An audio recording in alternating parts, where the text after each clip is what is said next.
আজ মাসি বাড়ি গিয়ে আমার সাথে কি হলো চলো তো তোমাদের সঙ্গে এই ভিডিওর মধ্যে শেয়ার করি।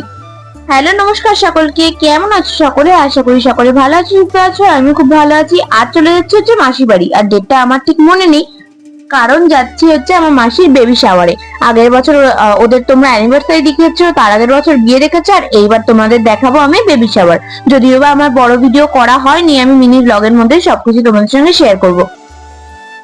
আর আমার মেশো আমাকে নিতে এসেছিল মধ্যম স্টেশনে, বাড়ি থেকে মধ্যম স্টেশনে আমি এসেছি, তারপরে মেশোর সাথে চলে এসেছি মস্তনপুর স্টেশন।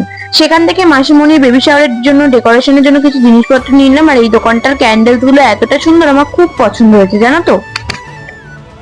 বেশ অনেকদিনই তোমাদের সাথে ডেলি ব্লগ শেয়ার করা হয় না, তাই ভাবলাম আজকে একটা ডেলি ব্লগ শেয়ার করি। যদিও বা ওর বেবি শাওয়ারের ভিডিওগুলো আমি একটু লেট করেই পোস্ট করতে চেয়েছিলাম, কারণ কিছু প্রাইভেসি তো মেনটেন করতে হয়, একটা নজরেরও ব্যাপার আছে সেই জন্য।